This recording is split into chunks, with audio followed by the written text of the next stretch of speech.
Ikigai என்பது ஒரு ஜப்பானிய வார்த்தை. இது உங்கள் வாழ்க்கைக்கு ஒரு நோக்கம். இக்கிகாய் கண்டுபிடிப்பது மகிழ்ச்சியைத் தரும். இந்த புத்தகம் இக்கிகாய் பற்றி விளக்குகிறது. ஒவ்வொருவருக்கும் ஒரு இக்கிகாய் உள்ளது. சிலருக்கு அது அவர்களின் வேலை. சிலருக்கு அது அவர்களின் பொழுதுபோக்கு. இக்கிகாய் உங்களை தினமும் எழுப்புகிறது. இது உங்களுக்கு வேலை செய்ய ஆர்வத்தை தருகிறது. ஜப்பானில் மக்கள் நீண்ட காலம் வாழ்கிறார்கள். அவர்களின் இக்கிகாய் இதற்கு ஒரு காரணம்.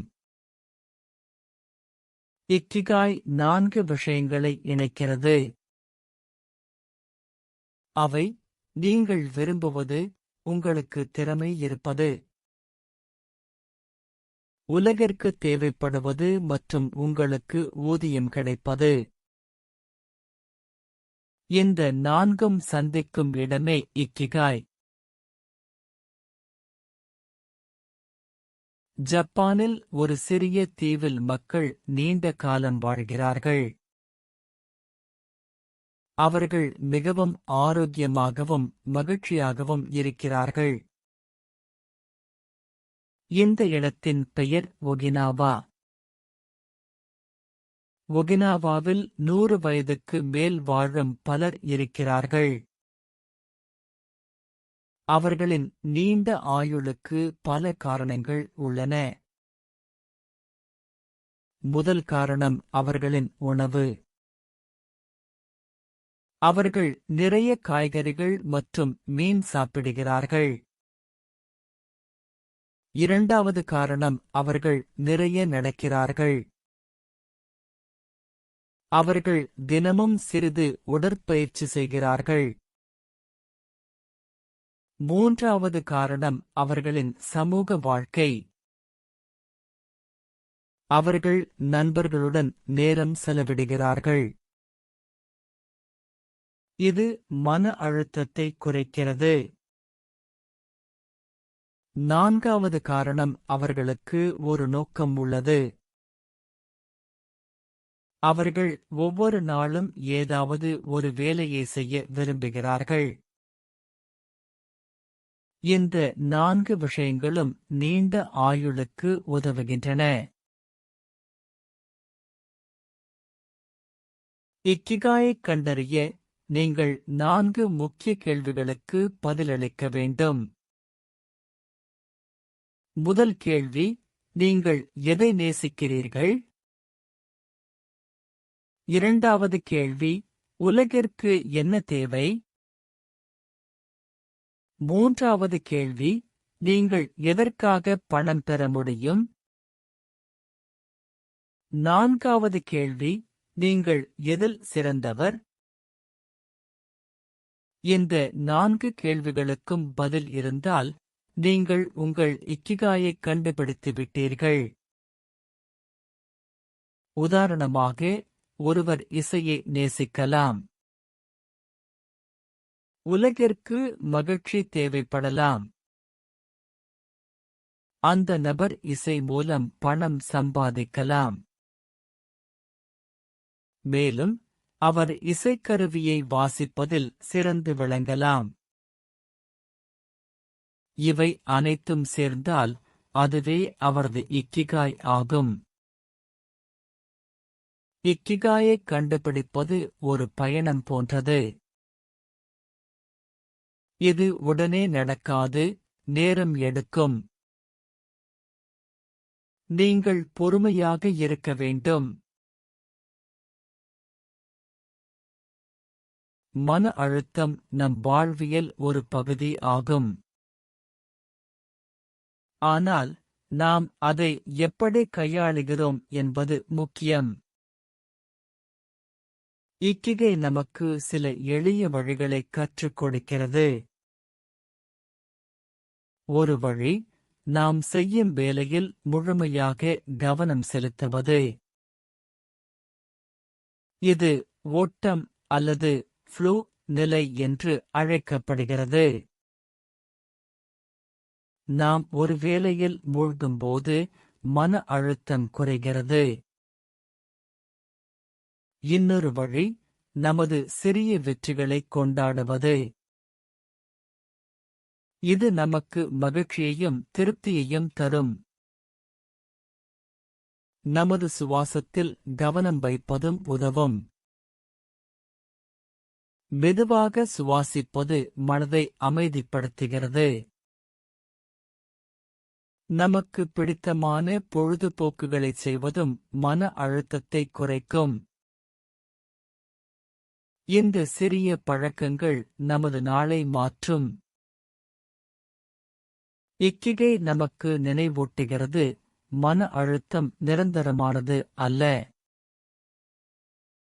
நாம் அதை வெல்ல முடியும்.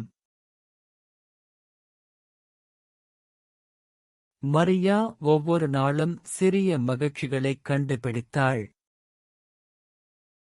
அவள் காலையில் ஒரு கப் தேநீர் அருந்தி மகிழ்ந்தாள்.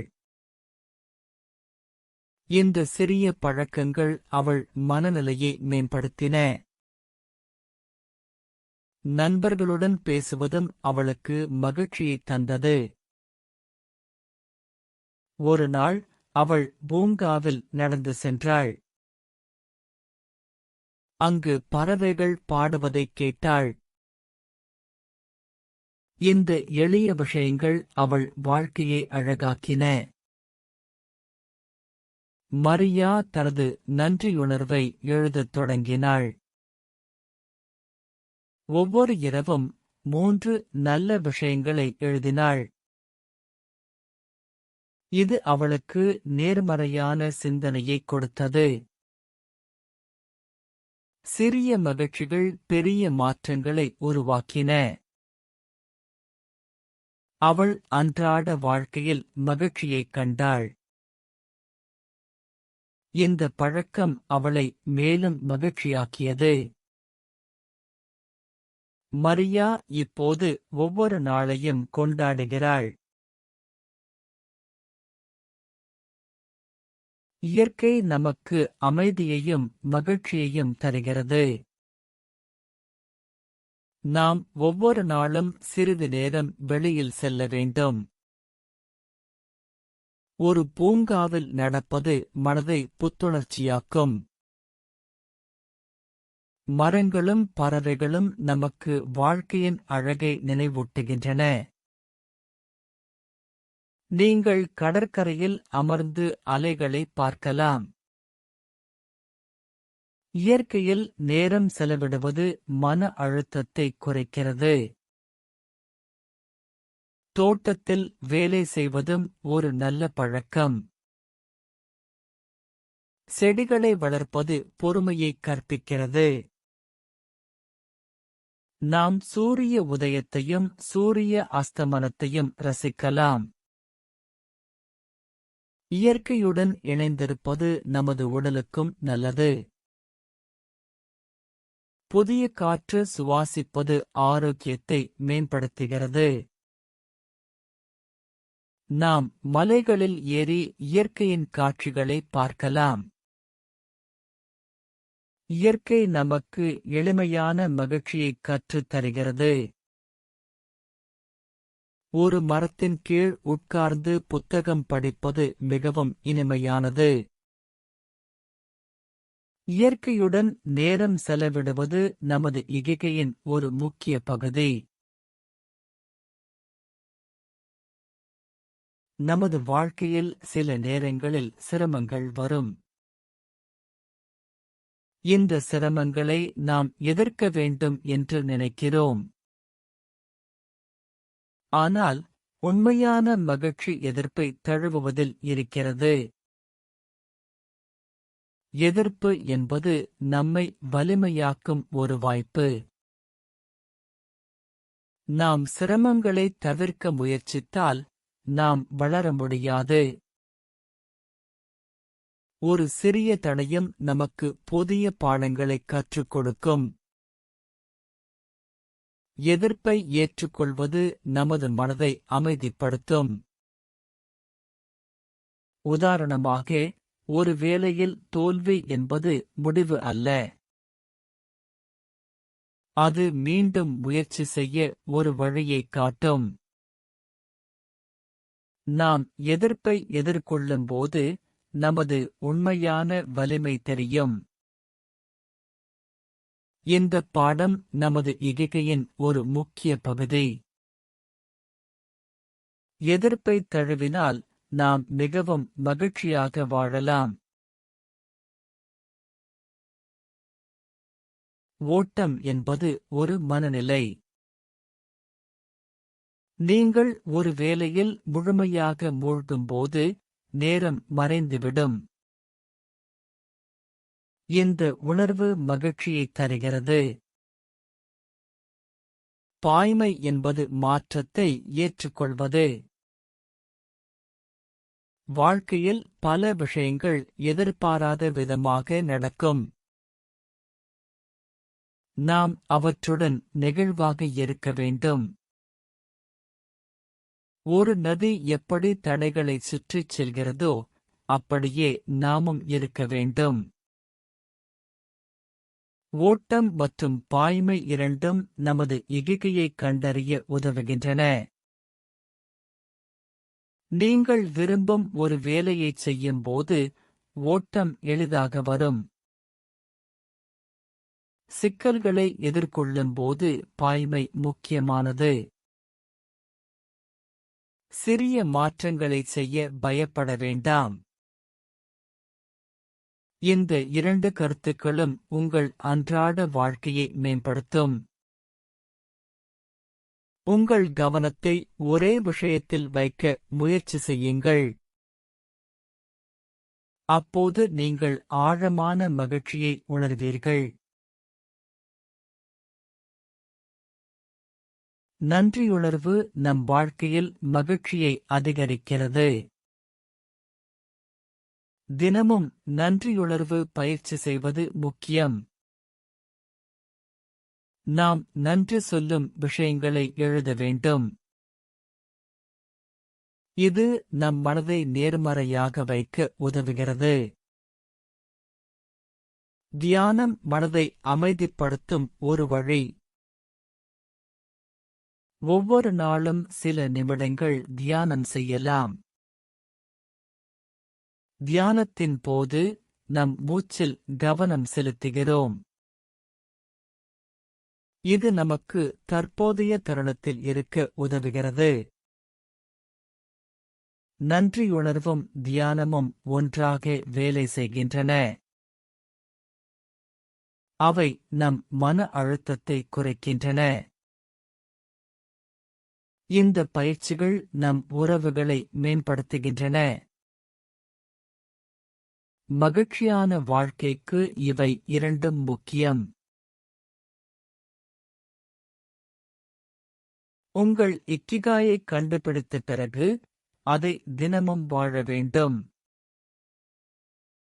இது ஒரு பெரிய கனவு மட்டும் அல்ல, இது ஒரு சிறிய செயல் கூட ஆகும். உதாரணமாக, நீங்கள் மற்றவர்களுக்கு உதவ விரும்பினால் சிறிய உதவிகளை இப்போதே செய்யலாம். உங்கள் இக்கிகாயை வாழ்வது என்பது உங்கள் வாழ்க்கையில் ஒரு நோக்கத்தை உணர்வதாகும். இந்த நோக்கம் உங்களை மகிழ்ச்சியாக வைத்திருக்க உதவுகிறது. நீங்கள் உங்கள் இக்கிகாயை வாழத் தொடங்கும் போது நேரம் எப்படி செல்கிறது என்பதை மறந்துவிடுகிறீர்கள். இது ஒரு பாயும் நிலை, ஃப்ளோ ஸ்டேட் போன்றது, அங்கு நீங்கள் முழுமையாக மூழ்கியிருக்கிறீர்கள். உங்கள் இக்கிகாயை வாழ்வதற்கு உங்கள் திறன்களை பயன்படுத்த வேண்டும். உங்களுக்கு பிடித்த விஷயங்களைச் செய்வது இதை எளிதாக்குகிறது. ஒவ்வொரு நாளும் உங்கள் இக்கிகாயை நினைவில் கொள்ளுங்கள். உங்கள் வழக்கத்தில் சிறிய மாற்றங்கள் செய்யுங்கள்.